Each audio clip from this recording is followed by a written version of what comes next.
I was skeptical about making this video. It seemed maybe a bit too personal, but then this article came up on my Twitter feed and I thought it's a sign from the heavens. So in today's video, I'm going to tell you about my experience dating woke women in 2021. Then we're going to take a look at Governor Ron DeSantis' new Stop Woke Act. And finally, His Majesty Joe Biden actually does something smart and cute. You'll see what I'm talking about.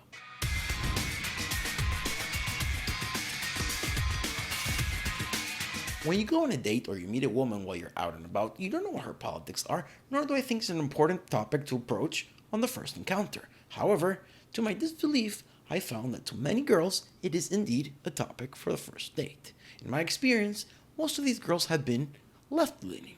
Most of them. And we're going to get to my anecdotal experiences. But first, let's take a look at the article that I mentioned earlier. From Refinery 29, one of the worst publications, if you could even call it that, in the world. The dangerous rise of men who won't date woke women. Ooh. Now this guy, Fox, is the person who they're trying to frame as a white supremacist who won't date woke women. What a bad guy. Now if you've been following my videos, you know I'm not going to read you the whole article because you're going to get bored and I'm going to get bored. So we don't want to do that. But I'm going to read you the parts that I find either funny or interesting. So let's begin with this section right here. Fox, the white guy. Fox is denying racism and sexism irrespective of whether or not they exist. It's nothing short of gaslighting. It's all very Donald Trump. Woo. And as you would expect, the whole debacle has lit a fire under an anti-woke poster boy, Piers Morgan, while gaining Fox thousands of extra Twitter followers. I could go over all the things he said. I could use data to prove how wrong he is. I could express concern for his mental health. I could make jokes about his behavior. But all of that would be to seriously miss the point. There's nothing funny about the things Fox says, or Wokey McWokeface, as he now wants to be known. Pretty funny, Wokey McWokeface. It's also not particularly sad. It's dangerous. Everything's dangerous if you disagree with the leftists. Everything. You like vanilla ice cream instead of chocolate? That's dangerous and racist and based on white supremacy. And it's obvious. And you should be ashamed of yourself. There's nothing funny. We said that. Here's where we are. He's just one very privileged man. And as a result of said privilege, has been given a platform. And he has used that platform to legitimize a bigger backlash against diversity and progress, which is unfolding every single day in less public corners of the internet. Not wanting to date woke women, far from being laughable, is actually one of the more insidious aspects of it. Spend an afternoon on any major dating app and you'll come across generally white men saying openly sexist and misogynistic things. They might say no psychos or that they fucking hate big eyebrows in their bios. Now this takes us to my next point, my anecdotal experiences. She's talking about dating apps, so let's talk about dating apps. We're not going to get into the details of what women want or what men want. I just want to point out one thing. A lot of these political women in their bios say, if you voted for Trump, swipe left. If you don't like Biden, swipe right, or something like that. It's odd to me that it's like the first filter they have is who'd you vote for?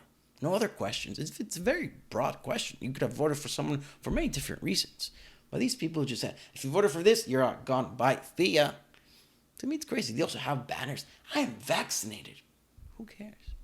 It seems a little political to me. Another anecdotal experience I could tell you about, guys, about is I went on a date with this girl. We sat down for drinks. About 3 minutes later, she says, I heard you're a hardcore Republican. Now, I was shocked because I'm not a Republican. I told her, hey, I'm not a Republican. But in today's, political climate, I align more with the Republicans than with the Democrats. She said, well, like about what? She asked me. And I told her, like, for example, critical theory and critical race theory in this moment in time is pretty important to me. I'm against it. And she says to me, critical race theory? Why? Don't you think it's important to teach our kids history? At that point, I knew that was going nowhere. And I wasn't going to try to convince her otherwise. But critical race theory is not the teaching of actual accurate history. It's pseudo-history. It's nonsense. And when you look at things through the prism of critical race theory, all you're looking for is the oppressed and the oppressor in any story. And you're not looking at all the pictures, or you're not looking at the whole thing. It's bullshit. It's Marxism. Another story I could tell you guys is, I think I talked about this in my last video. This girl, she comes over and we were talking about books, and I showed her this book. It's about Native Americans. It's a great book about the Comanches, but it's written by a white guy, and she didn't like that. She says to me, how could it be that a white guy writes a book about Native Americans? What does the white guy know? I was shocked. To me, that's blatant racism. You're judging this guy's academic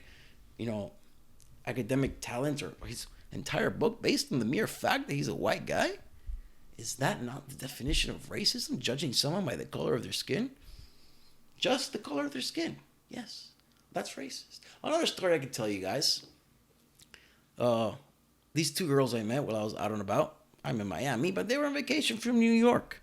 And we started talking, and they, funny enough, were escaping New York because of the COVID rise. It's the worst state right now in the country.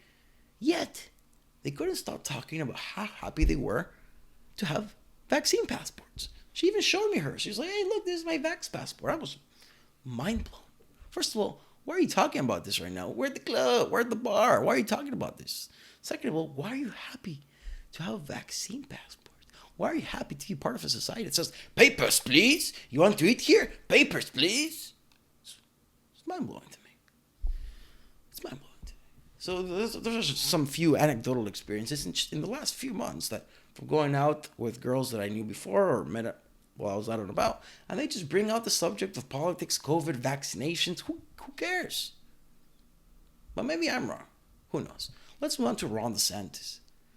Since we're talking about the wokes, talking about Florida, it's a good transition. The rise of this woke ideology is an attempt to really delegitimize our history and to delegitimize our institutions. And I view the wokeness as a form of cultural Marxism.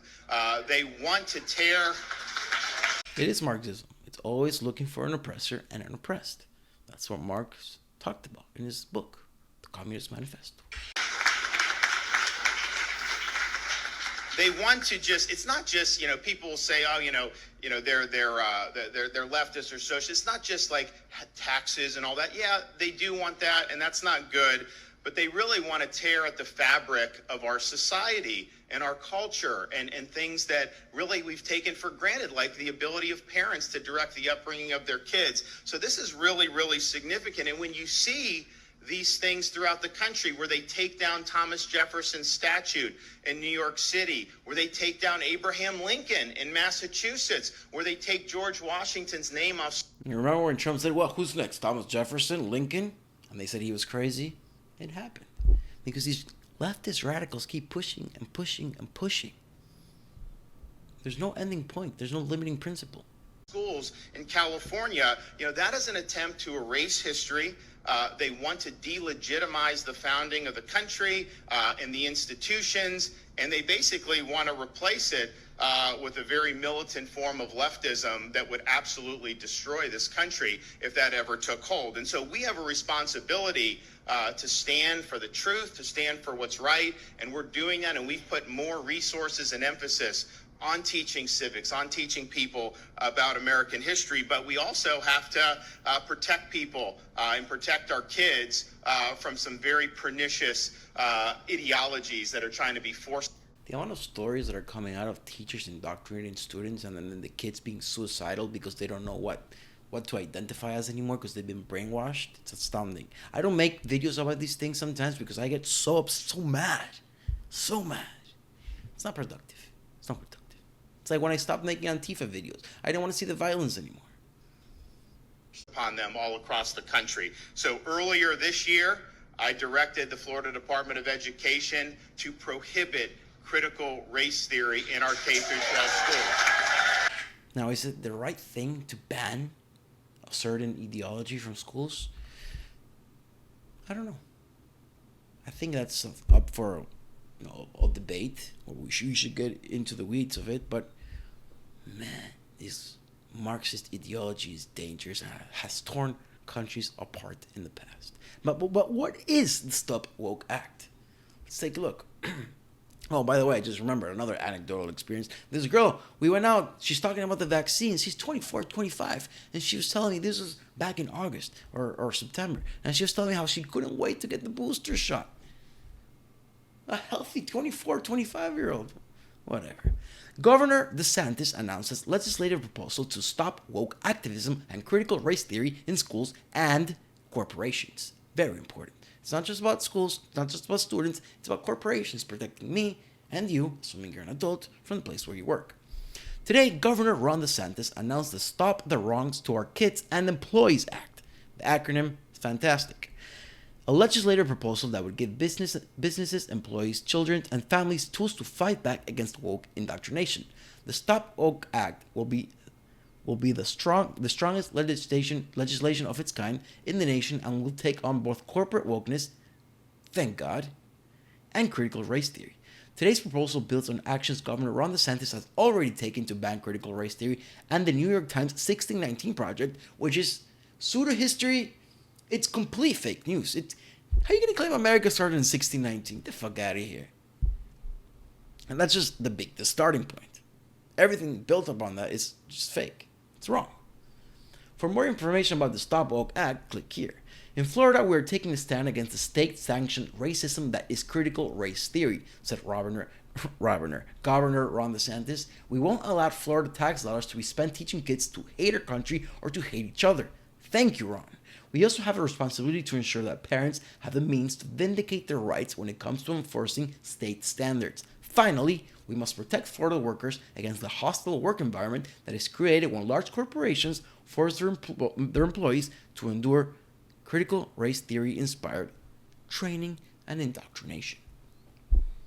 Thank you, Ron DeSantis. And I hope a lot of other governors follow suit, because it's not just the kids that must be protected from indoctrination, which is what people like me and a lot of people talk about. It's also employees. They've got to be protected from their woke corporations. And now that we're done with my dating experiences and Governor Ron DeSantis, how about taking a look at His Majesty Joe Biden and the smartest thing he ever did? Because his polls are in the toilet. No president has ever been more unpopular or less popular, whichever way you want to phrase it. But take a look at this. What do you do when your polls are in the toilet? Easy. Get a puppy. Hey, pal. How you doing? How are you?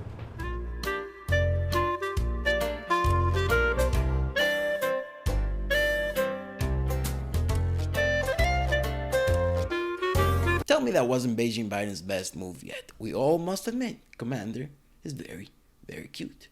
But my question is this. What happened to Major? You guys remember the other German Shepherd who was biting everybody at the White House and was mysteriously sent home and now mysteriously replaced? Major was replaced by Commander, who again is very cute. But dog lovers like myself will want to know what happened to Major. And that's it for today. Ladies and gentlemen, thank you for watching. Thank you for giving me your time. The most valuable resource we'll have. If you want to like, subscribe, please do so. Follow me on the Twitters, the BitChutes, the Odysseys, the YouTubes. And that's it. See you next time.